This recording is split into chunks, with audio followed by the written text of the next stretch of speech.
Hello folks, Roger Daniel Alcocer here for the Magnificent World of Toys.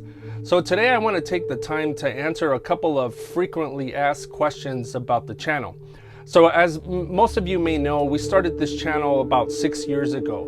It was something I started with my son, and actually it was an idea that sort of came from him and myself and my wife. My wife, obviously knew that I loved collecting and I love toys, I love pop culture, I love art, and she always said, and you do this for a living. I've had a lot of experience making documentaries for my day job, things like that. And so I thought, well, it'd be great to go out and meet people, meet collectors, meet artists, and possibly do documentaries on them.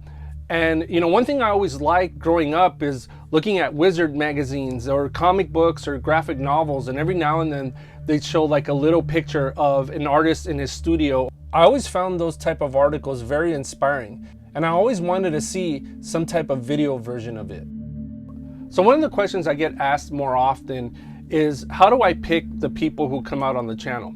I do have to admit that one of the toughest things about doing this channel is finding people to feature. Obviously, you have to take collection into account, you have to take their storytelling ability into account, and sometimes we find that it's not necessarily about the collection and it's more the person. And then other times it's the other way around. We really don't know what we're gonna get. Most of the time when I visit these places, it's sight unseen. I've never seen it before. I've never met these people personally before outside of social media.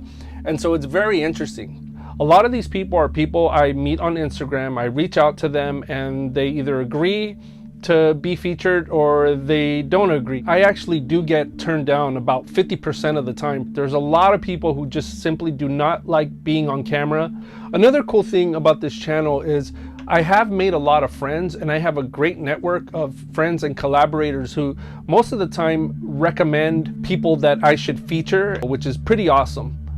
Another question that I get asked pretty often is, how long does it take you to put together a video? So roughly it takes me about 2 to 4 hours to shoot. We do our interview, then we do our cutaways and stuff, our B-roll of the toys. If they're an artist, we get them drawing, we get them doing their stuff. And then comes the editing. So I do have an 8 to 5. Sometimes I work over 50 hours to 60 hours a week. And when I come home, that's when I edit. And I typically edit anywhere between 2 to 3 hours a night. I find myself that I only have 5 days or 4 days to edit. I can never really pinpoint how long a project's gonna take me to edit. It really depends on the content.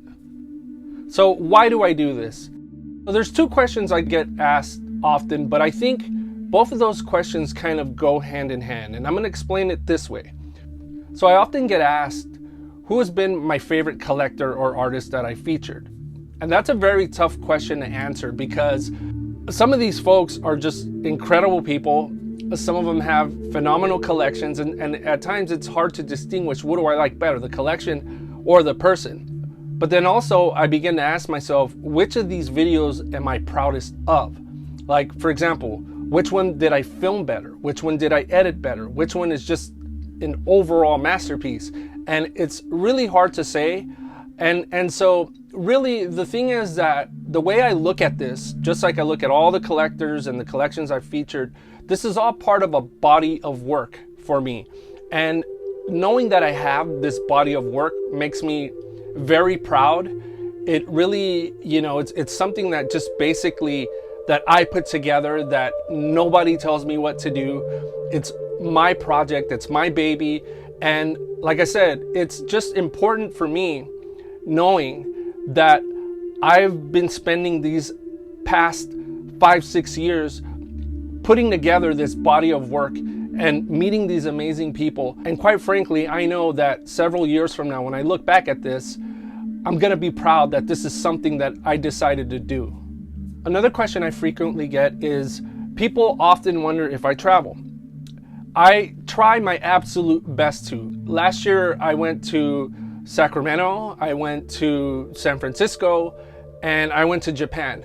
And so I would love to eventually go to other states.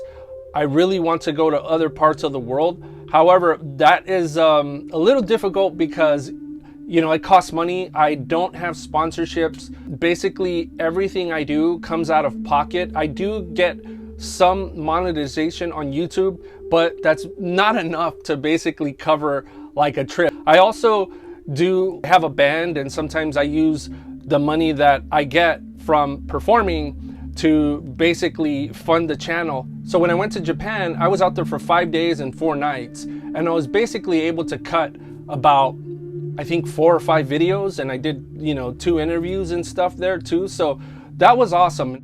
Let's say I were to travel to another state.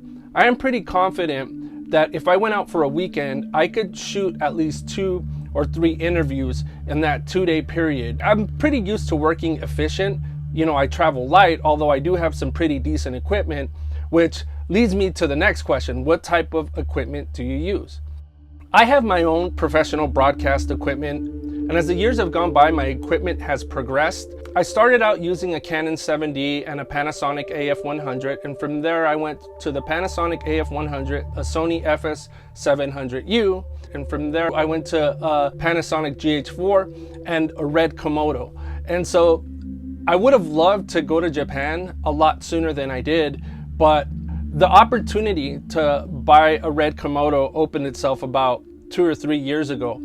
And I remember that time I was wondering, I'm like, should I buy a new camera or should I go to Japan? And I opted to buy the new camera, and I can't be happier. I use one of these at work, I have one of these at home, and although the ergonomics are a little funky, I really love using the Red Komodo for its flexibility, and it's also pretty future proof. I think I'm covered for like the next 3 or 4 years as it relates to camera with my Red Komodo. So one thing that I come across often when I'm at shows and I run into people and stuff is a lot of people are aspiring to start their own YouTube channel and things like that, which is kind of fine and dandy. And that kind of leads me to my conclusion here.